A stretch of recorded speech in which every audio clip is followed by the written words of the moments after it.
주님의 십자가 사랑하심과 부활의 승리와 소망이 여러분 모두에게 충만하시기를 간절히 기원합니다. 다 함께 기도드리심으로 주연후 마지막 주일 예배를 하나님께 드리시겠습니다.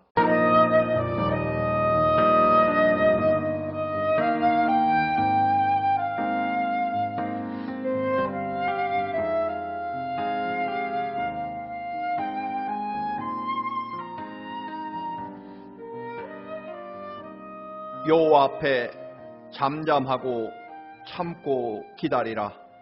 네 길을 여호와께 맡기라. 그를 의지하면 그가 이루시고 네 의를 빛같이 나타내시며 네 공의를 정오의 햇빛같이 하시리로다. 아멘. 다 같이 21장 다 찬양하여라. 함께 찬양 드리시겠습니다.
오늘 주시는 하나님 말씀입니다.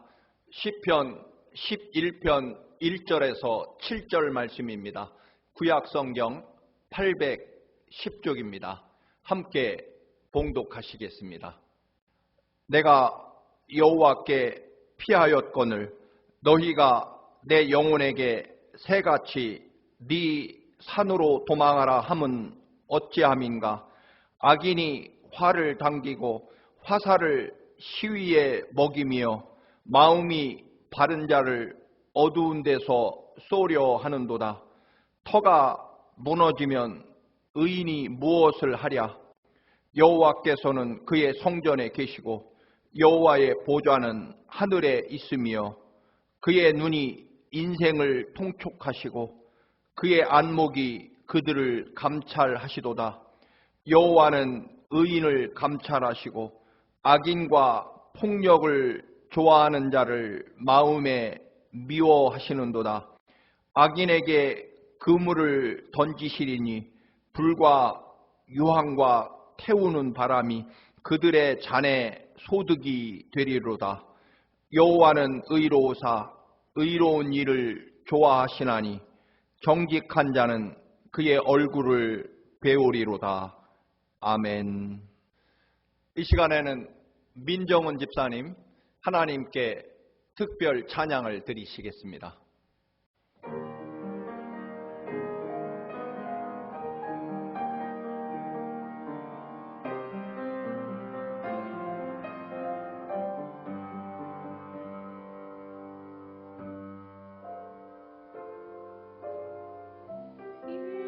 예수님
시는 다윗이 부른 노래입니다. 그런데 다윗은 지금 대단히 목숨이 위태로운 지경에 처해 있습니다. 다윗의 삶에서 가장 심각한 생명의 위기는 전쟁터가 아니라 가족들 때문이었습니다. 먼저는 장인 사울 왕의 질투 때문에 장인에게 죽을 뻔합니다. 또 하나는 사랑하는 아들 압살롬이 아버지를 물리치고 자기가 왕이 되겠다고 반역을 일으키는 바람에 아버지 다윗은 머리를 풀어 헤치고 맨발로 울면서 도망을 쳤던 경우입니다. 오늘 본문이 이 둘 중 어떤 경우에 해당하는지 알 수는 없지만 모두 아주 절체절명의 생명의 위기 중에 부른 노래입니다. 오늘 본문은 두 부분으로 나눌 수 있습니다. 1절에서 3절은 다윗이 목숨이 경각에 달려있고 그동안 누려왔던 삶의 터전 기반이 통째로 무너지는 상황에서 다윗을 사랑하고 아끼고 염려하는 그런 친지들의 조언입니다. 다윗은 그 위기 중에 하나님을 믿고 하나님께 피하였다라고 말합니다. 하나님께로 피했다라는 표현은 먼저는 말 그대로 하나님의 성전으로 피신했다는 뜻이 있겠고, 또 하나는 하나님께서 언제나 여전히 다윗을 지켜주실 것을 정말 끝까지 믿고 언제든지 하나님을 바라보고 절대로 그의 믿음이 흔들림이 없었고 하나님의 구원하심의 때를 잠잠히 흔들림 없이 기다렸다는 의미일 것입니다. 그런 다윗의 믿음의 삶의 모습을 보고 가까운 친구들이나 다윗을 사랑하는 사람들이 말한 내용입니다. 1절입니다.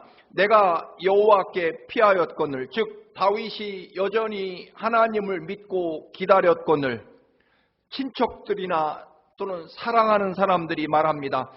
너희가 내 영혼에게 새같이 네 산으로 도망치라 함은 어찌함인가.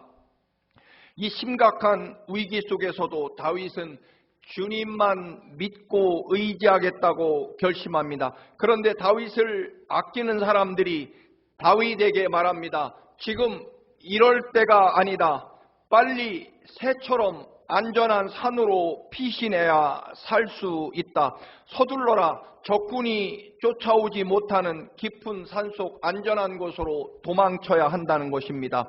여기 이러고 있다가는 어둠 속에서 날아오는 화살에 죽을 것이다. 지금 이 지경에 누가 적군이고 누가 배신자인지 알 수 없다. 이러다가 죽으면 다 소용없으니 우선 살고 봐야 한다는 그런 충고였습니다. 3절에도 친지들의 충고가 계속됩니다. 터가 무너지면 의인이 무엇을 하랴. 이 말 역시 하나님을 믿고 전혀 흔들림 없는 다윗에게 친척들이 충고하는 말입니다. 좀 쉽게 번역하면 네가 죽고 나면 다 무슨 소용이냐. 네가 아무리 죄가 없고 네가 옳고 억울하다고 주장해봐야 죽으면 소용없는 일이다. 일단 살고 봐야 한다. 네가 왕의 사위든 또는 왕이든 다 죽으면 끝나는 것 아니냐. 살아야 복수를 하든 다시 왕의 자리를 되찾든 그렇게 할 것이 아니겠느냐. 이때 쓰는 말이 있을 것입니다. 이기는 자가 살아남는 것이 아니라 살아남는 자가 이기는 것이라는 말입니다. 그러니 무슨 수를 쓰더라도 살아남고 봐야 한다는 조언이었습니다. 이 말을 한 발 더 나가면 이럴 것입니다. 네가 하나님 믿는다고 그러고 있어 봐야 결국 너는 죽을 것이다. 지금은 무슨 수단을 써서라도 살 방도를 찾아야 한다. 이대로 죽으면 너만 바보 되고 너만 불쌍하고 억울한 사람이 되고 만다. 좀 더 심하게 말씀드린다면 이럴 것입니다. 아니 지금 이 상황에서도 하나님 타령이냐? 네가 믿는 하나님은 너를 이 지경이 되도록 무엇하고 계신 것이냐? 네가 믿은 결과가 무엇이냐? 일단 살아남고 나중에 하나님을 믿어도 되지 않겠느냐? 너는 네가 믿는 하나님 때문에 죽는다고 하더라도 너의 아내와 네 자식들은 어찌할 것이냐?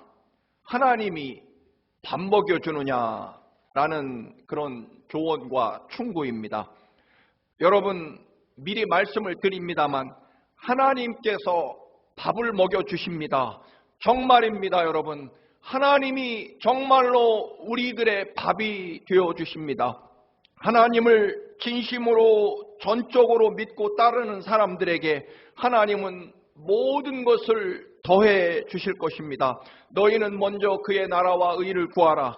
무엇을 먹을까, 무엇을 마실까, 무엇을 입을까 염려하지 말라.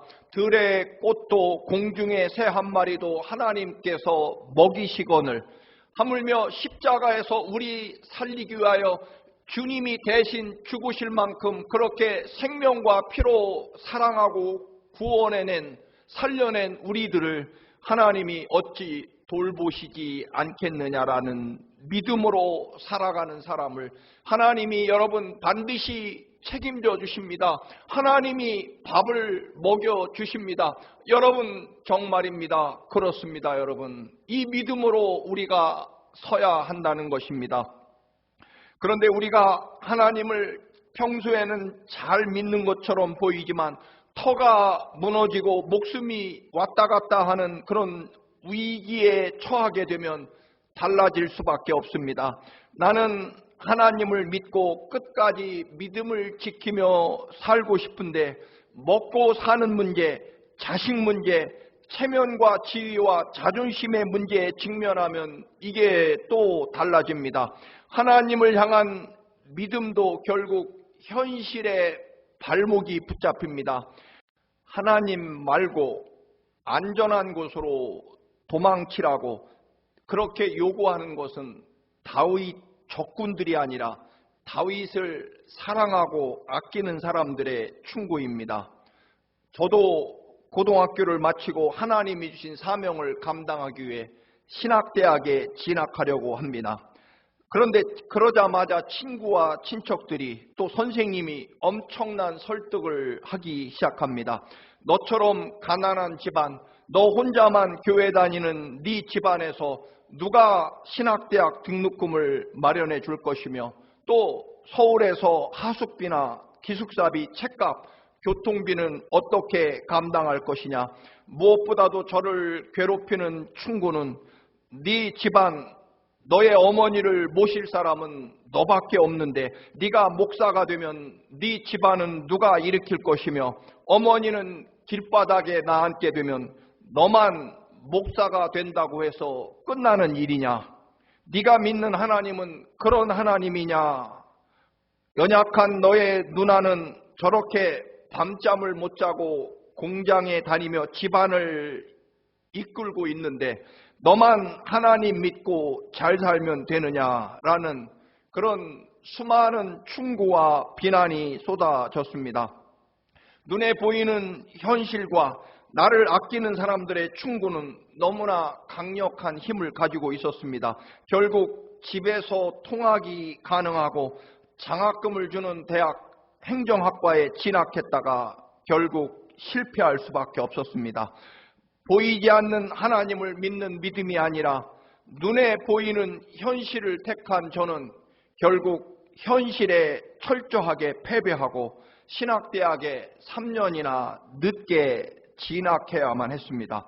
지금도 우선 내가 먼저 살아야 하나님도 섬길 수 있다는 이 말은 너무도 강력한 현실적 충고이고 그리고 감당하기 어려운 시험에 해당합니다. 그러나 여러분, 우선 살고 봐야 한다는 현실적이고 강력한 충고를 다윗은 절대로 따라가지 않았습니다. 물론 다윗도 잠시는 흔들렸겠지만 여전히 여호와 하나님만을 의지하고 여호와 하나님께 피하는 것이 가장 지혜롭다고 분명하게 고백합니다. 4절과 7절에 다윗이 대답합니다. 새번역 성경으로 읽어봅니다. 주님께서 그의 성전에 계신다. 주님은 그의 하늘 보좌에 앉아 계신다. 주님은 그의 눈으로 사람을 살피시고 눈동자로 꿰뚫어 보신다. 주님은 의로우셔서 정의로운 일을 사랑하시는 분이니 정직한 사람은 그의 얼굴을 뵙게 될 것이다 라고 고백합니다. 사실 시편을 읽다 보면 지루합니다. 왜냐하면 너무나 지당하고 때로는 비현실적인 말씀이 계속해서 반복되기 때문입니다. 아무리 힘들고 고통스럽고 죽을 지경이라도 하나님만 믿으라, 하나님만 바라보라, 하나님을 찬양하라, 하나님께 감사하라, 하나님이 이기게 하시고 반드시 승리하시고 갚아줄 것이다라는 이런 말씀이 계속 반복되기 때문입니다. 사실 우리가 너무나 잘 아는 귀에 못이 박히도록 들어왔던 말입니다. 그러나 다 알지만 삶에서 적용되고 실천되는 것은 아니기 때문에 이게 문제가 되는 것입니다. 나를 지탱해주는 터가 무너질 때 사실 도망치고 싶고 거짓말을 하든 다른 사람에게 덮어 씌우든 악한 자와 타협을 하든 우선 살고 봐야 된다는 강력한 요구가 나를 지배하기 때문입니다. 이 즈음 저는 개인적으로는 로마서, 고린도서를 지나 디모데 후서에 이르고 있습니다. 엊그제 디모데전서 6장 5절에 오랫동안 눈길이 멈추어 계속 읽어가지 못했습니다. 6장 5절입니다. 마음이 부패하여지고 진리를 잃어버려 경건을 이익의 방도로 생각하는 자들의 다툼이 일어나느니라라는 내용이었습니다. 역시나 아마도 수십 번은 읽었을 말씀이지만 마음이 부패하여지고 진리를 잃어버려 경건을 이익의 방도, 이익의 수단으로 생각하는 자, 이 구절이 처음 읽는 것처럼 느껴졌고 특별히 경건을 이익의 방도, 경건을 이익을 얻는 수단으로 취하는 이 구절, 이 단어가 마음에 걸리기 시작했습니다. 예수님의 십자가 사랑과 부활 그리고 영생의 은혜가 너무나 크고 감사하고 기뻐서가 아니라 이익의 방도, 즉 목사이기 때문에 더 구체적으로는 먹고 사는 방편으로 목회하고 먹고 사는 방법으로 이익을 얻기 위해 기도하고 설교하고 성경을 공부하는 것은 아닐까 한참이나 생각하고 또 생각했습니다.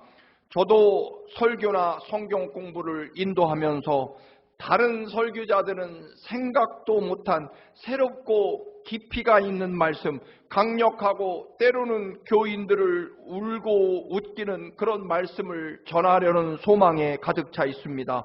그러나 오늘 디모데전서 6장 5절과 본문을 보면서 또 교만을 깨닫습니다.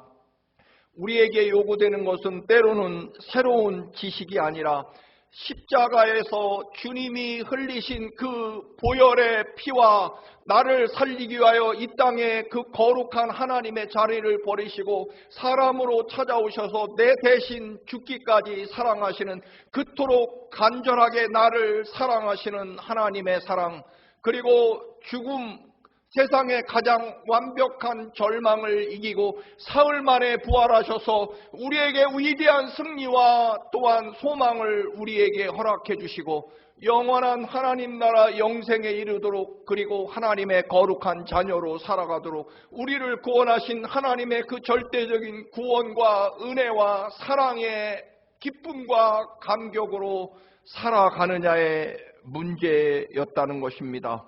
그것이 내 삶의 존재 이유며 또한 내가 현재 존재하는 모든 이유가 되느냐, 그래서 그 감당할 길 없는 은혜, 그 은혜에 대한 기쁨과 감사로 사느냐의 문제입니다.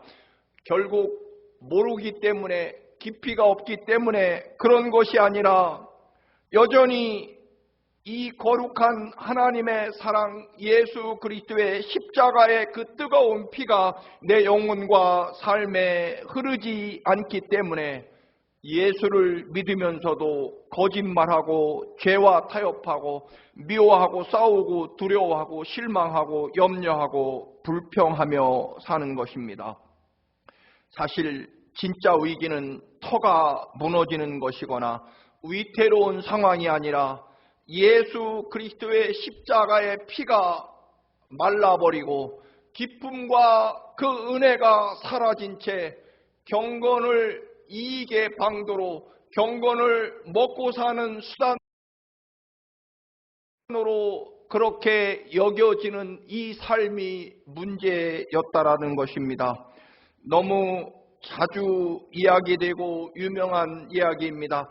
일제 침략기 살아남으려면 일본 천황의 신, 즉 신사참배를 해야만 살아남을 수 있었습니다. 대부분의 교단과 목회자와 교인들이 일본 천황의 신사 앞에 가서 모두 엎드려 절하고 경배합니다. 그러나 주기철 목사님, 손양원 목사님 같은 분들은 신사 참배를 거부하고 모진 고문과 협박과 회유를 당합니다. 그때도 대부분의 기독교인과 목회자들은 신사 참배는 그저 국민의례, 태극기에 대한 경례나 혹은 우리 지도자들에게 존경의 인사를 하는 것이다. 또는 어찌하든 우리가 살아남아야 하나님을 믿을 수 있고 교회도 지킬 수 있고 교인들을 돌볼 수 있지 않겠느냐. 죽으면 교인은 누가 돌보느냐라는 그런 핑계와 변명으로 99%가 신사 참배에 참여하게 됩니다. 1948년 손양원 목사님은 여순 반란 사건으로 공산당에게 두 아들을 잃어버립니다. 6.25 전쟁이 일어났을 때 미국의 선교사님들이 손 목사님의 가족을 위해 애양원 앞에 배를 마련했습니다. 그러나 손 목사님은 내가 피할 곳은 예수 그 품뿐입니다라고 말하면서 그가 섬기던 나병 환자들과 함께 있다 결국 또 공산군에게 죽임을 당하고 순교하십니다. 충분히 피할 수 있었는데 나병 환자 교인들과 교회를 지키다가 결국 죽음을 당한 이 순교는 여러분 과연 어리석은 죽음이었을까요? 결단코 우리 한국 기독교 역사를 지켜낸 죽음입니다. 99%의 목회자와 교인들이 신사참배를 하고 일본 천황을 신으로 섬길 때 만약 주기철 목사님과 손양원 목사님 같은 분들이 새처럼 산속으로 도망을 쳤다면 분명코 우리나라 기독교도 사라졌을 것입니다. 다윗은 고백합니다. 시편 16장 8절 내가 여호와를 항상 내 앞에 모시며 그가 나의 오른편에 계심으로 내가 흔들리지 아니하리로다. 다윗이 그의 삶의 터전이 완전히 무너지는 상황에서도 하나님의 성전으로 나아갑니다. 우리도 터가 무너지는 경험을 하게 될 때 산속으로 도망치고 싶은 그 유혹을 받게 됩니다. 수많은 사랑하는 사람들의 현실적인 충고가 들려옵니다. 물론 다윗이 성전에 앉아서 죽음을 맞이했다는 그런 내용의 의미는 아닙니다. 다윗도 사울 왕을 피해서 적국인 블레셋 왕에게 가서 엎드리기도 했고 살기 위해 미친 척하며 침을 줄줄 흘리기도 합니다. 유다 광야 엔게디 동굴 속으로 도망을 치기도 했습니다. 아들 압살롬의 반역을 피해 머리를 풀어헤치고 맨발로 울면서 도망치기도 합니다. 그러나 그런 비참함 속에서 다윗은 한결같이 그의 삶이 왕의 고귀한 신분과 자리에서 머리도 제대로 빗지 못하고 맨발로 울며 도망치는 환경에 처해 있을지라도 안전한 왕의 자리가 아니라 목숨이 경각에 달린 그런 죽음의 위기 앞에서도 그는 여전히 살아계신 하나님의 은혜와 인도하심과 절대적인 하나님의 보호하심을 믿고 흔들림이 없었다라는 의미입니다. 하나님의 역사와 구원의 때를 잠잠히 기다렸다는 뜻입니다. 압살롬의 반역을 피해 도망칠 때 시므이라는 사울의 친척이 길목을 지키고 있다 돌을 던지며 다윗에게 저주를 퍼붓습니다. 꼴 좋다.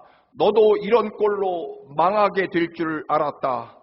그렇게 조롱하며 비난을 퍼붓습니다.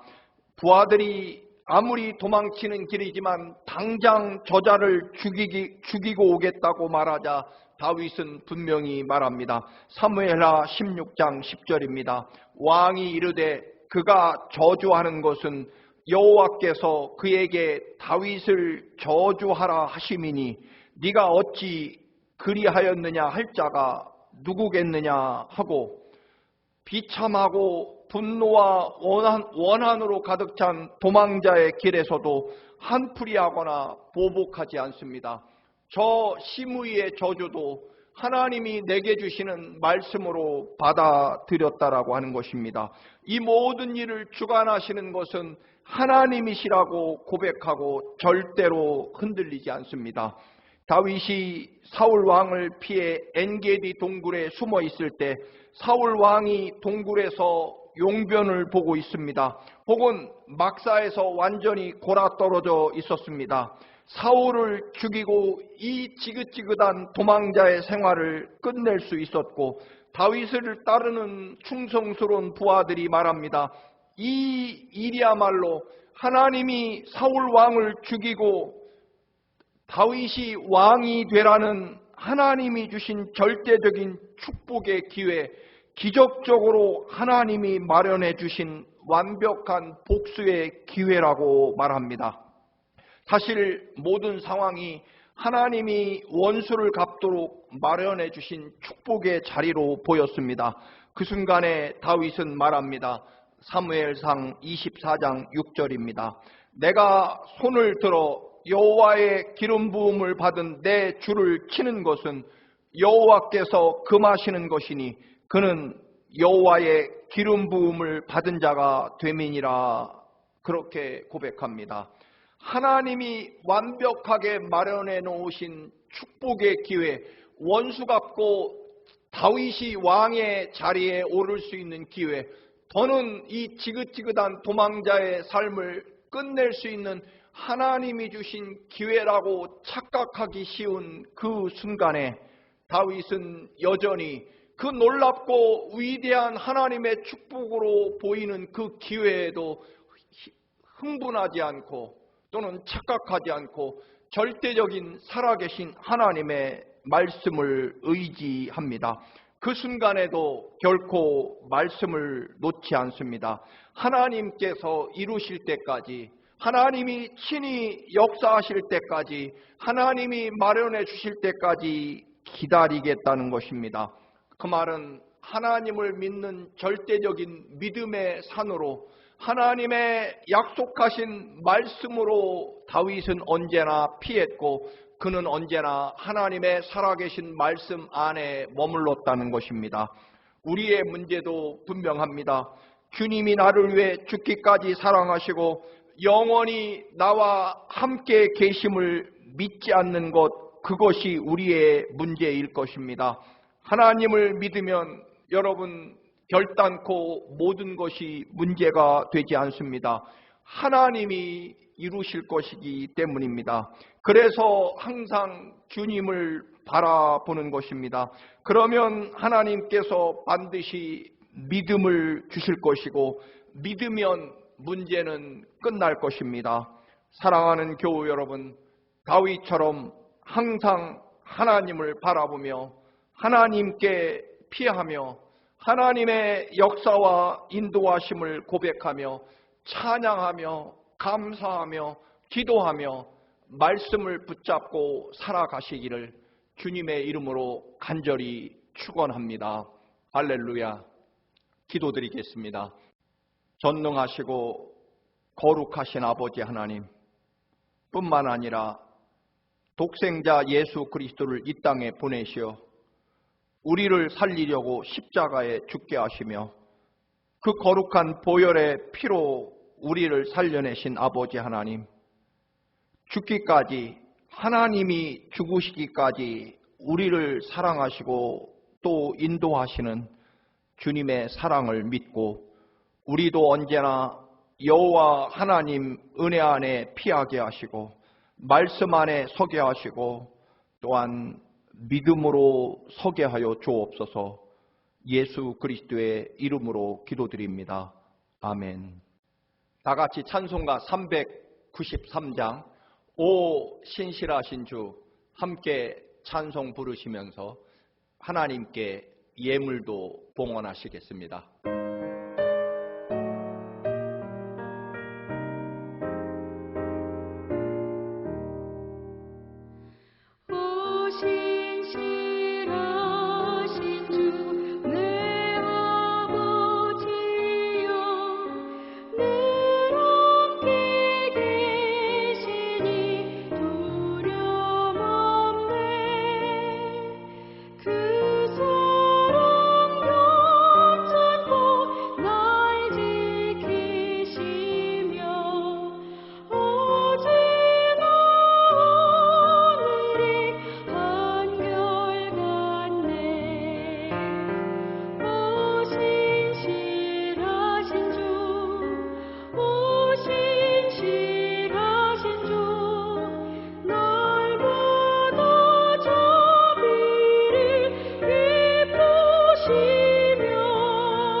드리신 예물을 축복합니다. 기도하시겠습니다.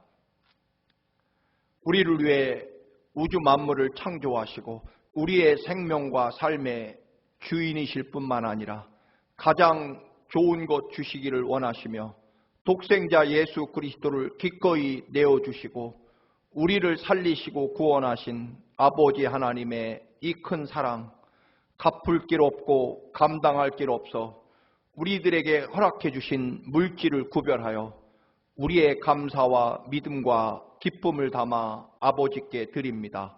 받아 주옵시고 더 놀랍고 더 위대한 주님의 사랑과 믿음으로 채워 주옵소서. 예수 그리스도의 이름으로 기도드리옵나이다. 아멘. 교회 소식 알려드립니다. 이번 17일 수요일부터 주님의 십자가 고난과 또 부활을 기다리는 사순절이 시작됩니다. 이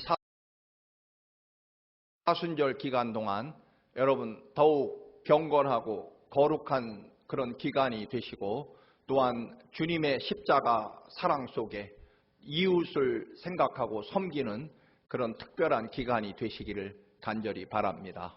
우리 사순절 기간 동안 하루에 한 개 쿼러를 모아서 부활절에 드림으로 이 모든 이웃 돕기 헌금은 전액 이웃을 위해 사용할 것입니다.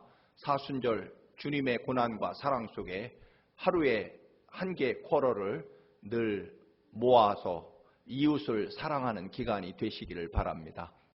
백신 맞는 일에 최선을 다해 주시고, 그리고 늘 마스크 쓰는 일, 또 거리 두기, 우리 코로나19 방역에 늘 힘쓰시고 늘 건강하시기를 바랍니다.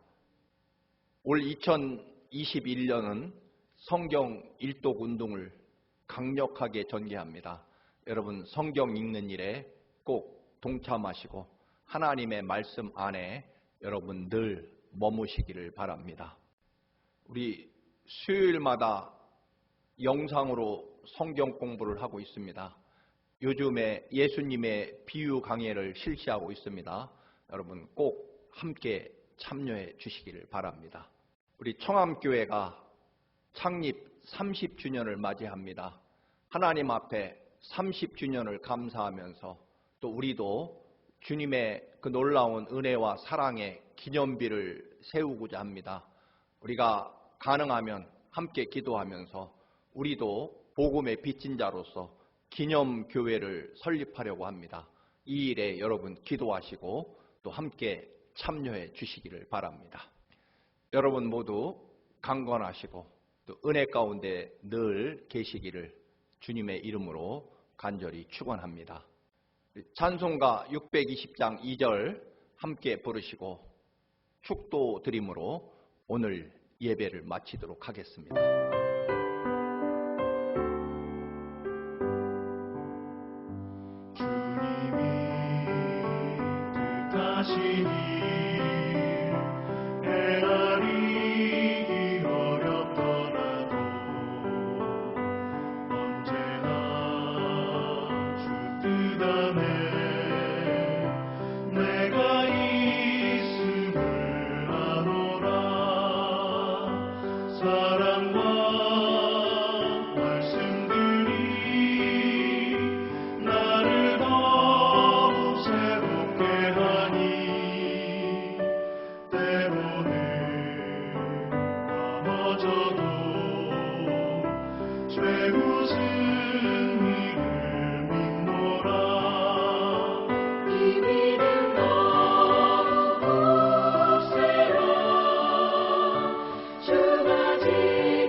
이제는 우리 주 예수 그리스도의 그 거룩한 십자가 보혈의 사랑하심과 독생자를 아낌없이 내어주시고 우리를 구원하신 아버지 하나님의 그 놀라우신 사랑하심과 언제나 주님을 바라보며 주님께 피하도록 우리의 믿음을 주관하시는 성령 하나님의 인도하심이 사랑하는 모든 성도들의 삶과 가정과 일터에 영원히 함께 계시고, 특별히 새로운 지도자를 맞이한 이 나라 이 민족과 두고운 조국 위에 이제부터 영원까지 함께 계시기를 간절히 축원하옵나이다. 아멘.